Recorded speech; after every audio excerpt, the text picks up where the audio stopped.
All right, Tesla fam, let's talk about saving money while charging. Okay, today I'll show you how to actually, avoid those idle fees at Tesla Superchargers and make the most out of your charging experience. So let's start by understanding idle fees. Okay, idle fees kick in when your Tesla finishes charging, but actually remains plugged into a busy supercharger. Okay, these fees are, Tesla's way of keeping chargers available for others, especially in high demand areas, right?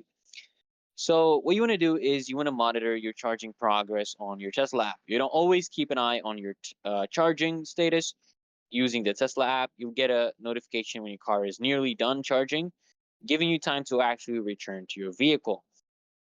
So what you want to do, guys, you want to ensure that you've enabled charging notifications in your Tesla app. Go to settings. Okay, go to settings, tap on notifications, and make sure that charging updates are toggled on. So this way you will not actually miss the alert, right? And guys, what I also want you to do is I want you to be mindful of how long you'll be away while charging. Okay, if you're going for a meal or shopping, just set a timer on your phone to remind yourself to check the app and move your Tesla when the charging is complete. Okay, Tesla typically gives you a few minutes of grace time after the charging finishes before the idle fees begin.